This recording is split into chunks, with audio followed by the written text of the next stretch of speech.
नमस्कार दोस्तों, आपका स्वागत है आपके अपने चैनल स्टडी वाइंस ऑफिशियल पर। तो आज की इस वीडियो में हम फिजिक्स का नेक्स्ट इम्पोर्टेंट टॉपिक बल और उसके प्रकार के बारे में पढ़ेंगे। ये टॉपिक इम्पोर्टेंट है। इसमें हम देखेंगे कि संपर्क बल क्या होता है, असंपर्क बल क्या होता है, अकेंद्रीय बल क्या होता है, अपकेंद्रीय बल क्या होता है। तो बल के प्रकार के बारे में इसमें हम पढ़ेंगे। तो पहले हम पूरे टॉपिक को अच्छे से पढ़ेंगे और लास्ट में जो प्रीवियस ईयर क्वेश्चन है वो भी देखेंगे।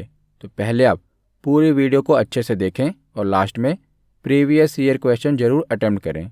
तो चलिए बिना देरी किए हुए वीडियो को शुरू करते हैं। तो चलिए वीडियो की शुरुआत करते हैं और सबसे पहले देखते हैं कि आखिर बल यानी कि फोर्स होता क्या है।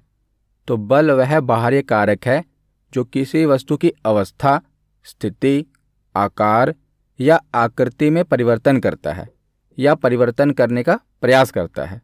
तो अगर सरल भाषा में बताऊं तो बल किसी वस्तु की अवस्था में परिवर्तन ला देता है या लाने का प्रयास करता है। और बल एक प्रकार का धक्का या खिंचाव है। तो एक प्रकार का धक्का या खिंचाव हम कह सकते हैं कि इसे बल कहा जाएगा। और यह किसी वस्तु की जो अवस्था है यानी जो उसकी स्थिति है उसमें परिवर्तन लाता है। जैसे कोई वस्तु एक जगह रखी है, उसकी अभी पोजीशन क्या है कि वो विराम अवस्था में पड़ी हुई है, लेकिन जैसे हम उसे धक्का मारेंगे, उस पर बल लगाएंगे तो उसकी स्थिति चेंज हो जाएगी। तो ये क्या करता है, किसी वस्तु की अवस्था में परिवर्तन ला देता है या लाने का प्रयास करता है। और खींचते समय अधिक बल की प्राप्ति हो जाती है।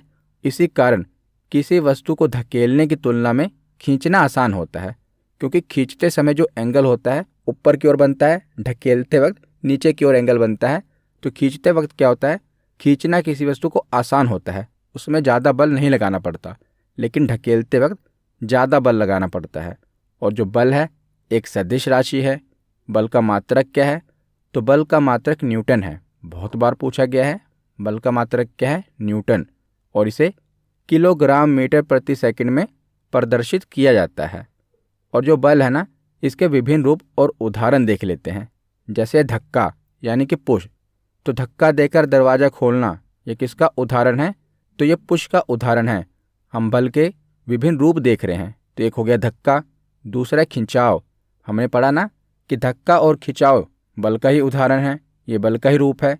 तो खिंचाव का उदाहरण क्या होगा, रिक्शा चालक द्वारा रिक्शा खींचना, ये किसका उदाहरण होगा, तो ये पुल का उदाहरण होगा। तीसरा है संपीड़न, ये सभी बल के स्वरूप हैं। तो संपीड़न का उदाहरण क्या होगा, तो गैस को संपीड़ित करके उन्हें सिलेंडरों में भरना, यह संपीड़न बल का उदाहरण है। जैसे आपके रसोई घर में जो सिलेंडर है उसमें कौन सी गैस है, तो एलपीजी गैस है ना। एलपीजी सिलेंडर में एलपीजी गैस है। तो उसमें जो एलपीजी गैस भरी गई है यानी कि उसे कंप्रेस करके भरा जाता है। उसके बाद है तनाव भी एक प्रकार का बल है। तो रबड़ के दोनों सिरों को खींचना, ये तनाव बल का उदाहरण है, ये टेंशन फोर्स का उदाहरण है। चौथा स्वरूप है वायु प्रतिरोध यानी कि एयर रेजिस्टेंस। तो एयर रेजिस्टेंस का उदाहरण क्या है, तो गतिशील वाहन पर उसकी गति की दिशा के विपरीत वायु के द्वारा जो लगाया गया बल होता है, ये एयर रेजिस्टेंस है। जब आप वाहन चलाते हैं तो वाहन की स्पीड को क्या रोकता है, तो जो हवा है ना, हवा क्या करती है, वाहन की स्पीड को कम करती है। जो हवा वाहन के विपरीत चल रही होती है ना, वो क्या करती है, वाहन के स्पीड को कम करती है। तो गतिशील वाहन पर उसकी गति के दिशा के विपरीत वायु के द्वारा जो लगाया गया बल होता है वो वायु प्रतिरोध कहलाता है, एयर रेजिस्टेंस कहलाता है। उसके बाद बल का अगला स्वरूप है घर्षण भी एक प्रकार का बल है, फ्रिक्शन फोर्स। तो वाहनों एवं व्यक्तियों के द्वारा सड़क पर चलने पर कौन सा बल लगता है, जब हम सड़क पर चलते हैं हम आगे की ओर बढ़ते हैं, लेकिन जो घर्षण बल है वो पीछे की ओर लगता है। जब आप सड़क पर चलते हैं ना तो पीछे की ओर घर्षण लगता है। घर्षण के कारण ही आप आगे की ओर बढ़ पाते हैं। अगर घर्षण ना लगे तो आप स्लिप कर जाएंगे, फिसल जाएंगे। घर्षण के कारण ही आप आगे बढ़ पाते हैं। या कोई वाहन है, वाहन के जो चक्के हैं वो रोड पर जब चलते हैं तो रोड पर फ्रिक्शन पैदा होता है। फ्रिक्शन के कारण ही वाहन आगे बढ़ पाते हैं। अगर फ्रिक्शन ना पैदा हो पाए, जैसे बर्फ़ है, अब बर्फ़ के ऊपर गाड़ी चलानी है तो क्या होगी, गाड़ी फिसलेगी ना। फिसलती क्यों है, क्योंकि फ्रिक्शन नहीं लग पाता, घर्षण नहीं हो पाता, तो घर्षण भी एक प्रकार का बल है। तो वाहनों एवं व्यक्तियों का सड़क पर चलना यह घर्षण का उदाहरण है। अब आगे हम बलों के प्रकार देख लेते हैं, टाइप्स ऑफ फोर्सेस देख लेते हैं। तो बलों को मुख्यतः दो वर्गों में विभाजित किया गया है। एक है संपर्क बल, दूसरा है गैर संपर्क बल। तो संपर्क बल नाम से ही क्लियर है, कॉन्टैक्ट फोर्स, जिसमें संपर्क की जरूरत पड़े, कॉन्टैक्ट की जरूरत पड़े। तो ऐसे बल जो संबंधित निकाय पर प्रत्यक्ष रूप से यानी कि डायरेक्टली अथवा किसी अन्य माध्यम से बल आरोपित होते हैं, उन्हें संपर्क बल कहा जाता है। और संपर्क बलों के प्रमुख जो उदाहरण हैं वो आगे हम देखेंगे। तो संपर्क बल कौन से होते हैं? जो डायरेक्टली लगते हैं और जिनमें कॉन्टैक्ट की जरूरत होती है। जैसे संपर्क बल का पहला प्रकार है आरोपित बल, यानी कि अप्लाइड फोर्स।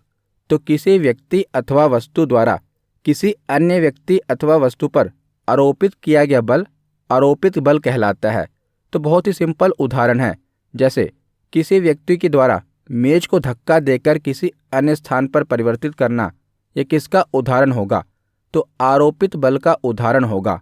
आरोपित बल क्या है? पहले तो हम संपर्क बल के प्रकार पढ़ रहे हैं। तो संपर्क बल में क्या होगा? कॉन्टैक्ट की जरूरत होगी, बिना कॉन्टैक्ट के ये बल नहीं लगेगा। तो इसका पहला प्रकार है आरोपित बल। आरोपित बल में क्या होगा कि आप किसी वस्तु पर बल लगाएंगे, उसको टच कर कर उस पर बल लगाएंगे। जैसे आप किसी मेज को धक्का देकर उसके स्थान का परिवर्तन कर रहे हैं, तो क्या होगा? आरोपित बल का उदाहरण होगा। दूसरा उदाहरण आप देखिए, जैसे कि लड़की है, ये जो ट्रॉली है, ट्रॉली को आगे की ओर धकेल रही है, तो ये भी क्या है? आरोपित बल है, ये ट्रॉली पर बल लगा रही है ना। तीसरा उदाहरण आप देखें कि एक लड़का है, ये छोटी सी अलमारी को भी ढकेल रहा है, पुश कर रहा है, तो उस पर बल लगा रहा है। तो ये किसका उदाहरण होगा? तो आरोपित बल का उदाहरण होगा। तो उदाहरण देकर आपसे पूछा जाएगा कि किसका उदाहरण है, तो ये आरोपित बल का उदाहरण है। उसके बाद देखते हैं लंबवत बल, नॉर्मल फोर्स। तो लंबवत बल क्या होता है? तो किसी स्थिर वस्तु, स्थिर यानी स्टेबल ऑब्जेक्ट, तो किसी स्थिर वस्तु द्वारा अपने संपर्क में स्थित वस्तु पर लंबवत लगाया गया सहायक बल जो उस वस्तु की स्थिरता प्रदान करता है, लंबवत बल कहलाता है। उदाहरण से आप समझेंगे कि मेज पर रखी पुस्तक पर मेज की सतह के द्वारा पुस्तक के भार को सहारा देने वाला बल क्या कहलाएगा? लंबवत बल। जैसे मेज के ऊपर पुस्तक रखी गई है, अब पुस्तक स्थिर है, आप मेज को क्या करेंगे? मेज को ढकेलेंगे और मेज की सहायता से पुस्तक अभी भी स्थिर है, लेकिन उसके स्थान में परिवर्तन हो रहा है। तो मेज की सहायता से पुस्तक के स्थान में भी परिवर्तन हो रहा है ना। और हमने पढ़ा कि बल क्या करता है? कि स्थान में परिवर्तन लाने का प्रयास करता है। तो मेज की सहायता से हमने जो पुस्तक उसके ऊपर रखी गई है उसके स्थान में भी परिवर्तन किया, तो ये क्या कहलाएगा? ये लंबवत बल कहलाएगा। उसके बाद है घर्षण बल, फ्रिक्शन फोर्स। घर्षण बल के ऊपर मैं डेडिकेटेड वीडियो बनाऊंगा। अगली वीडियो में हम घर्षण बल और संतुलन के बारे में पढ़ेंगे। तो घर्षण बल क्या है? तो किसी सतह के द्वारा आरोपित वह बल जो उस सतह पर गतिमान वस्तु अथवा व्यक्ति की गति का विरोध करता है, घर्षण बल कहलाता है। तो घर्षण बल क्या करता है? ये गति का विरोध करता है। उदाहरण के रूप में देखा जाए तो गतिमान कार पर सड़क के द्वारा लगाया गया बल, जैसे जो ये कार है, कार का जो इंजन है वो कार को आगे की ओर फोर्स कर रहा है, आगे की ओर बढ़ा रहा है। लेकिन जो सड़क है, सड़क पर जो चक्के चल रहे हैं उस पर फ्रिक्शन लग रहा है, फ्रिक्शन पीछे की ओर लगेगा तभी कार आगे की ओर बढ़ेगी। तो घर्षण क्या होगा? पीछे की ओर लगेगा, तभी जो कार है ये आगे की ओर बढ़ेगी। उसके बाद अगला प्रकार है तनाव बल, यानी कि टेंशन फोर्स। तो तनाव बल क्या होता है? तो तार, रस्सी, केबल या धागा दोनों के विपरीत सिरों पर उसमें लगने वाला बल तनाव बल कहलाता है। जैसे एक रस्सी है, एक रस्सी को दोनों तरफ से व्यक्ति खींचें, तो इस पर कौन सा बल लगेगा? तो इस पर टेंशन फोर्स लगेगी, तनाव बल लगेगा। यानी कि एक रस्सी को दोनों तरफ से खींचा जा रहा है तो इस पर तनाव बल लगेगा। और किसी केबल की सहायता से अगर किसी ऑब्जेक्ट को लटकाया जाए तो उस पर भी टेंशन बल लगेगा, तनाव बल लगेगा। कोई रबड़ है, अगर रबड़ के दोनों सिरों को खींचा जाए तो उस पर भी कौन सा बल लगेगा? तनाव बल लगेगा। तो ये टेंशन फोर्स के उदाहरण हैं। अगला संपर्क बल है स्प्रिंग बल, स्प्रिंग फोर्स। तो किसी संपीड़ित अथवा खींची हुई स्प्रिंग के द्वारा उसे जुड़ी हुई वस्तु पर लगाया जाने वाला बल स्प्रिंग बल कहलाता है। जैसे जो ट्रैम्पोलिन है, ये स्प्रिंग फोर्स का उदाहरण है। ट्रैम्पोलिन आपने देखा होगा कि मेले वगैरह में जो बच्चे हैं इस पर कूदते हैं ना, वो इस पर कूदते हैं फिर उसको उछाल देता है, तो किसका उदाहरण होगा? तो स्प्रिंग के कारण ऐसा होता है, तो ये स्प्रिंग फोर्स का उदाहरण है। जैसे जो सोफ़ा होता है, सोफ़े में भी आप देखते हैं कि स्प्रिंग लगा होता है, जब आप बैठते हैं तो वो कंप्रेस होता है, तो ये भी स्प्रिंग बल का उदाहरण है। कोई खिलौना हो जिसमें स्प्रिंग लगा हो तो वो भी स्प्रिंग बल का उदाहरण है। तो किसी संपीड़ित अथवा खींची हुई स्प्रिंग के द्वारा, यानी कि स्प्रिंग को चाहे कंप्रेस किया गया हो, दबाया गया हो या उसे स्ट्रेच किया गया हो, दोनों के द्वारा कौन सा फोर्स लगता है? स्प्रिंग फोर्स लगता है। तो संपर्क बल के बारे में हमने पढ़ लिया। अब हम गैर संपर्क बल के बारे में पढ़ते हैं, नॉन कॉन्टैक्ट फोर्स के बारे में पढ़ते हैं। तो ऐसे बल जो एक पिंड के द्वारा किसी अन्य पिंड के प्रत्यक्ष संपर्क में आए बिना उस पर आरोपित किए जाते हैं। पिंड यानी कि बॉडी, तो दो बॉडी के बीच में जो बल लग रहा हो लेकिन उनमें कोई कॉन्टैक्ट ना हो तो उसे गैर संपर्क बल कहा जाएगा। जैसे जो मैग्नेटिक फोर्स होती है, चुंबकीय बल होता है। अब चुंबक में दोनों चुंबक बिना चिपकाए हुए, यानी कि एक दूसरे के संपर्क में आए हुए, एक दूसरे के नज़दीक आते हैं ना, जब दो चुंबक को एक दूसरे के पास लाया जाता है तो एक दूसरे को खींचने लगते हैं, जबकि अभी वो संपर्क में आए नहीं हैं, तो इसे गैर संपर्क बल कहा जाएगा। जैसे जो गुरुत्वाकर्षण बल होता है, ग्रेविटेशनल फोर्स होता है, यह भी गैर संपर्क बल का उदाहरण है। तीसरा उदाहरण है इलेक्ट्रोस्टैटिक फोर्स का, स्थिर वैद्युतीय बल का, यह भी गैर संपर्क बल का ही उदाहरण है। आगे हम इनके बारे में पढ़ेंगे। तो पहले हम गुरुत्वाकर्षण बल के बारे में पढ़ते हैं, ग्रेविटेशनल फोर्स के बारे में पढ़ते हैं। तो यह एक आकर्षण बल है जो द्रव्यमान युक्त सभी पिंडों के मध्य कार्य करता है, यानी कि जिनके बीच में मास होगा। दो मास ऑब्जेक्ट के बीच में गुरुत्वाकर्षण बल काम करेगा। जैसे सूर्य के गुरुत्वाकर्षण बल के कारण ही सौर के सभी ग्रह निश्चित कक्षाओं में सूर्य की परिक्रमा करते हैं। तो जो सूर्य है, सन है, इसके ग्रेविटेशनल फोर्स के कारण ही जो सूर्य के चारों ओर ग्रह इसके चक्कर लगाते हैं। किसके कारण? इसके ग्रेविटेशनल फोर्स के कारण। और पृथ्वी के गुरुत्वाकर्षण बल के कारण ही पृथ्वी से ऊपर उछाली गई सभी वस्तुएं एक निश्चित ऊंचाई पर जाने के पश्चात पुनः पृथ्वी पर वापस आ जाती हैं। हम पृथ्वी के ऊपर कोई भी वस्तु अगर ऊपर की ओर उछालें तो नीचे की ओर गिर जाती है ना। क्यों गिर जाती हैं? तो गुरुत्वाकर्षण बल के कारण। जैसे एक पेड़ पर लगा हुआ फल कभी ऊपर की ओर नहीं जाता, हमेशा नीचे की ही ओर ही गिरता है। तो किसका उदाहरण है? तो गुरुत्वाकर्षण बल का उदाहरण है। पृथ्वी के गुरुत्वाकर्षण के कारण कोई भी वस्तु अगर उसे ऊपर उछाला जाए तो एक निश्चित सीमा पर ऊपर जाने के बाद वो नीचे की ओर गिर जाती है। तो उसके बाद अगला प्रकार है गैर संपर्क बल का, स्थिर विद्युत बल, जिसे इलेक्ट्रोस्टैटिक फोर्स कहते हैं। तो दो आवेशित पिंडों के मध्य लगने वाला बल स्थिर विद्युत बल कहा जाएगा, यानी कि force between two charged bodies. दो चार्ज बॉडी के बीच में जो बल लगता है उसे स्थिर विद्युत बल कहा जाता है। उदाहरण के रूप में देखा जाए तो कंघे को कपड़े पर रगड़ने के पश्चात कागज के सूक्ष्म टुकड़े के समीप ले जाने पर कागज के टुकड़े कंघे की ओर आकर्षित हो जाते हैं। जैसे आपने स्कूल में किया होगा, जो स्केल होता है यानी कि रूलर होता है, उसको आप अपने बालों पर रगड़ते थे और रगड़ने के बाद जो छोटे छोटे कागज के टुकड़े होते थे उसके समीप ले जाने पर क्या होता था कि जो कागज के टुकड़े हैं वो स्केल की ओर आकर्षित होते थे ना। तो किसका उदाहरण था?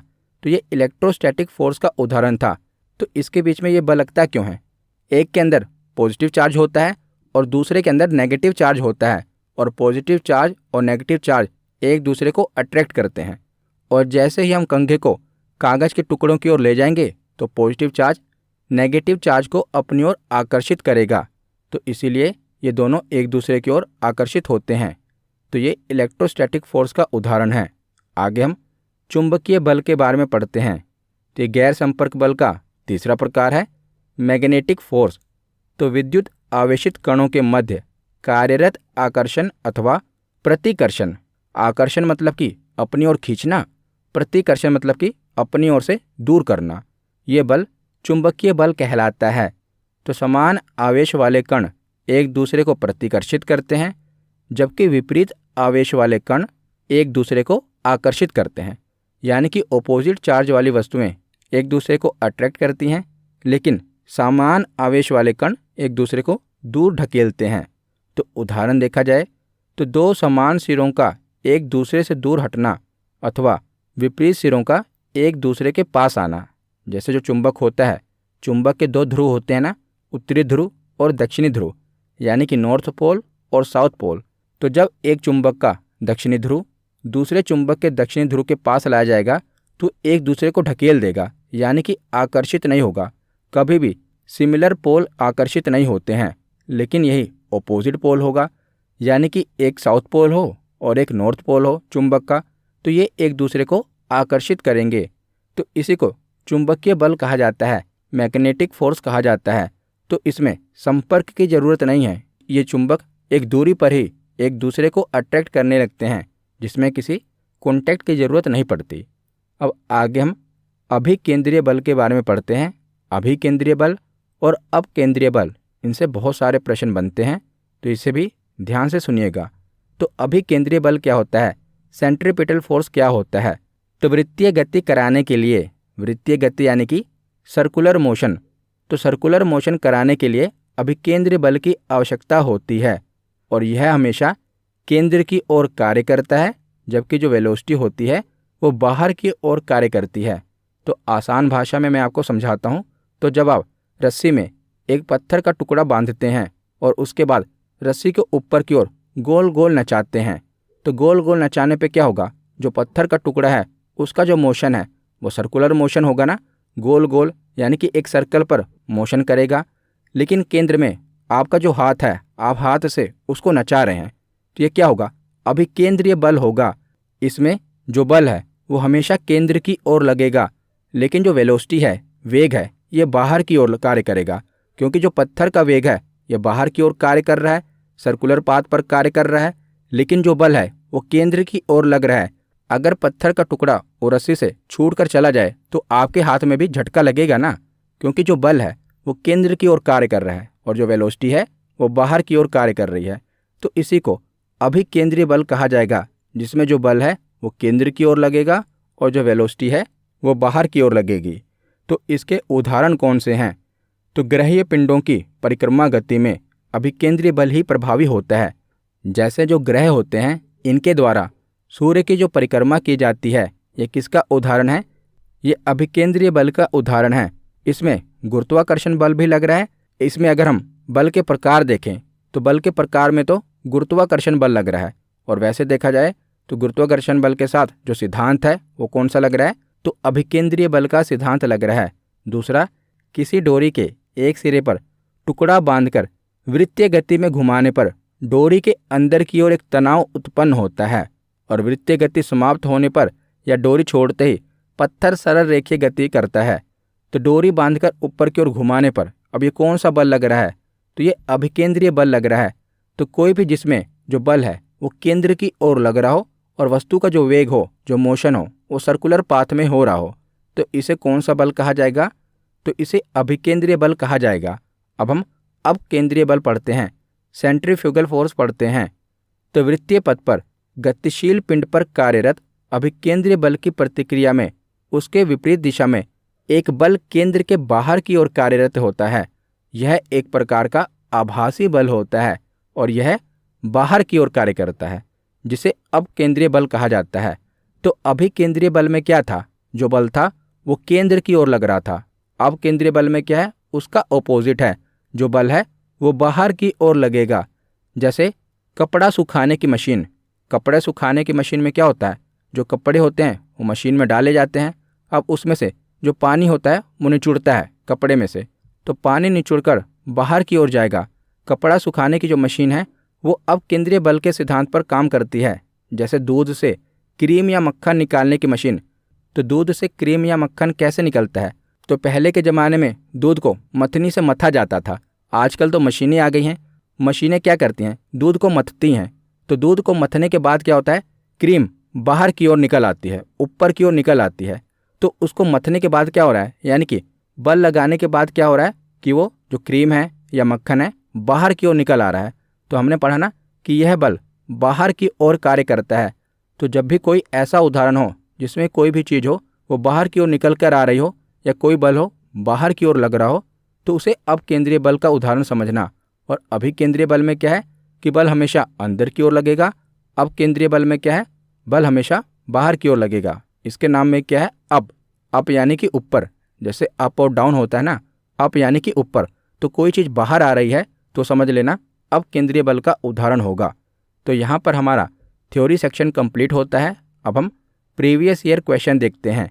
तो पहला प्रश्न है कि विज्ञान में किसी वस्तु पर लगने वाले अभिकर्षण यानी कि धक्के या अपकर्षण खिंचाव को क्या कहा जाता है।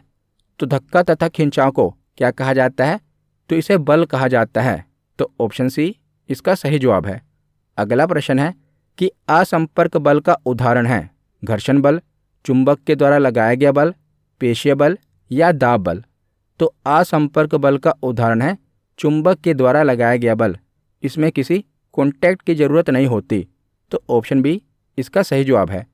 अगला प्रश्न है कि एक आवेशित वस्तु जब किसी दूसरी आवेशित अथवा अनावेशित वस्तु पर बल लगाती है तो वह बल कहलाता है।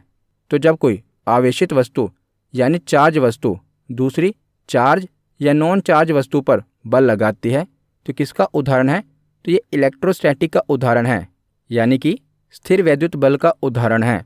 तो ऑप्शन बी इसका सही जवाब होगा। अगला प्रश्न है कि वस्तुओं की गति की अवस्था में परिवर्तन का कारण है।